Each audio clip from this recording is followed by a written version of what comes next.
Magandang umaga mula sa Pag-asa Weather Forecasting Center. Ito ng ating update sa magiging tayan ng panahon sa susunod na 24 oras. Makikita natin dito sa ating latest satellite images, itong mga makakapal na kaulapan sa silangan ng ating bansa ay ang patuloy na pag-iral nitong shear line o yung pagsasulubong ng mainit at malamig na hangin. Nagdudulot ito ng mga kalat-kalat na pag-ulan, pakulog at pagkidlat sa malaking bahagi ng Central Luzon. Samantala, ito namang northeast monsoon o hanging amihan ang nagdadala rin ng mga kaulapan at pag-ulan sa malaking bahagi ng Northern Luzon area. Sa nalalabing bahagi ng ating bansa, malaking bahagi ng Southern Luzon, buong Visayas at buong Mindanao ay mas maaliwalas na panahon na ating inaasahan ngayong araw. May tsansa pa rin tayo ng mga isolated rain showers or localized thunderstorms.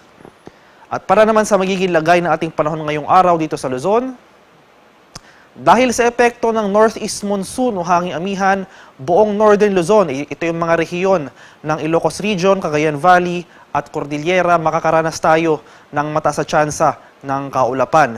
Pinakamaapektuhan ng mga pag-ulan na dala ng amihan, ito ang silangang bahagi ng Northern Luzon, particular na ito ang buong region ng Cagayan Valley, pati na rin sa ilang lalawigan ng Cordillera sa mga areas ng Kalinga at Apayao. Sa nalalabing bahagi ng Northern Luzon, sa rest of Cordillera at buong Ilocos Region, ay light rains lamang o yung mga mahinang pag-ulan ang ating posibleng maranasan. Gayunpaman, patuloy tayong maging handa at alerto sa mga banta ng flash floods at landslides, especially sa areas ng Cagayan Valley in times ng moderate to at times heavy rains.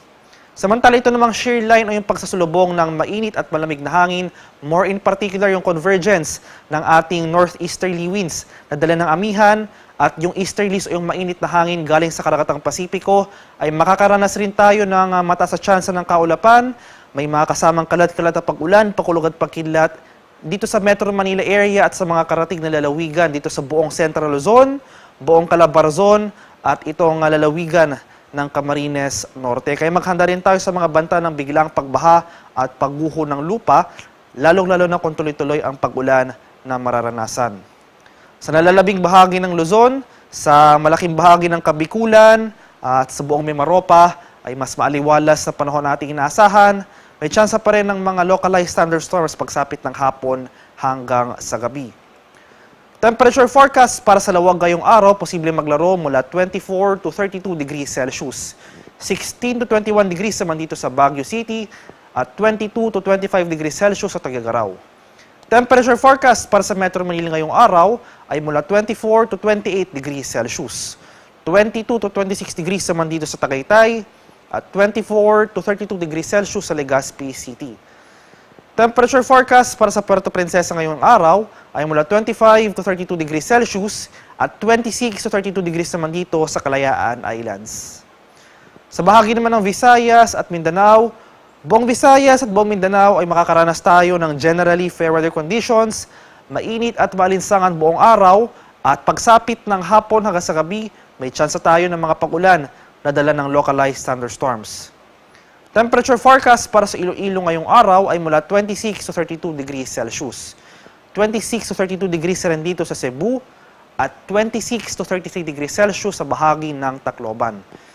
Temperature forecast para sa Cagayan de Oro ngayong araw ay mula 25 to 32 degrees Celsius, 24 to 34 degrees naman dito sa Davao at 25 to 34 degrees Celsius sa Zamboanga. Sa kalagayan naman ating karagatan, wala pa rin tayong nakataas na gale warning sa anumang baybayin ng ating kapuluan. Kaya malayong makapalaot ang ating mga kababayang mangingisda at may mga maliliit na sasakyang pandagat. Iba yung pag-ingat pa rin sa ating mga kababayan na maglalayag, partikular na sa mga dagat baybayin ng Northern Luzon dahil makakaranas pa rin tayo ng katamtaman hanggang sa maalong karagatan na dala ng hanging amihan. At para naman sa ating 3-day extended weather outlook sa mga piling syudad ng ating bansa, dito sa Metro Manila area for the next 3 days, so starting tomorrow, araw ng Lunes, inaasahan natin ang posibleng muling paglakas o yung pagbugso ng ating hanging amihan. Kaya makakaranas tayo ng mas mababang temperatura sa susunod na 3 araw dito sa Metro Manila.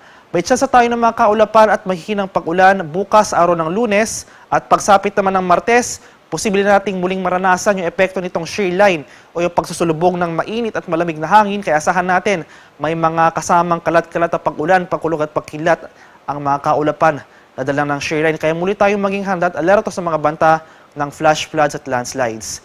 At generally improving weather conditions ng ating inaasahan pagsapit ng Miyerkules, may tsansa pa rin ng mga isolated light rains o yung mga pulupulong mahinang pag-ulan na dala ng hanging amihan. Temperature forecast para sa Metro Manila sa susunod na 3 araw ay posibleng maglaro mula 24 to 30 degrees Celsius. At sa bahagi naman ng Baguio City ay inaasahan natin ang pag-iral pa rin o yung epekto pa rin ng hanging amihan. May mga tsansa ng cloudy skies with light rains o yung mga mahinang pag-ulan. Starting tomorrow, magpapatuloy yung mga light rains na ito starting tomorrow hanggang sa Martes. At generally improving weather conditions sa ating inaasahan pagsapit ng Miyerkules. Temperature forecast para sa Baguio City sa susunod na 3 araw ay posibleng maglaro mula 16 to 24 degrees Celsius. Sa bahagi naman ng Legazpi City, inaasahan natin itong epekto ng shear line o yung pagsasalubungan ng mainit at malamig na hangin. So mataas yung tsansa ng kalat-kalat na pag-ulan, pagkulog at pagkidlat simula bukas hanggang sa Martes. At generally improving weather conditions na ang ating inaasahan pagsapit ng Miyerkules, maliban na lamang sa mga tsansa ng thunderstorm sa hapon or sa gabi. Temperature forecast para sa Legazpi City ay posibleng maglaro mula 23 to 32 degrees Celsius. Sa bahagi naman ng Metro Cebu, sa susunod na 3 araw ay patuloy na tayong makakaranas ng pangkalahatang maaliwalas na panahon, mainit at malinsangan pa rin. May tsansa tayo ng mga localized thunderstorms sa afternoon to evening. Temperature forecast para sa Metro Cebu ay posibleng maglaro mula 26 to 32 degrees Celsius. Sa bahagi naman ng Metro Davao at malaking bahagi pa ng Mindanao sa susunod na 3 araw, mula Lunes hanggang Miyerkules ay magpapatuloy itong magandang panahon, generally fair weather conditions, maliban na nga lamang sa mga tsansa ng isolated rain showers or localized thunderstorms. Temperature forecast para sa Metro Davao for the next 3 days ay posibleng maglaro mula 24 to 34 degrees Celsius. Ang haring araw dito sa Kamaynilaan ay sisikat mamayang 5:49 ng umaga at lulubog naman mamaya sa ganap na 5:33 ng hapon. At para sa karagdagang impormasyon tungkol sa ulat panahon, lalo-lalo na sa mga thunderstorm advisories o yung mga heavy rainfall warnings sa posibleng i-issue ng ating Pag-asa Regional Center sa ating mga lokalidad, ay follow kami sa aming social media accounts at DOST_Pag-asa.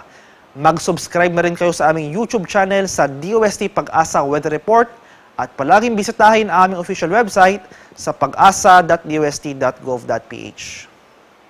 At yan naman po ang latest mula dito sa Pag-asa Weather Forecasting Center. Magandang umaga sa ating lahat. Ako po si Dan Villamil nag-ulat.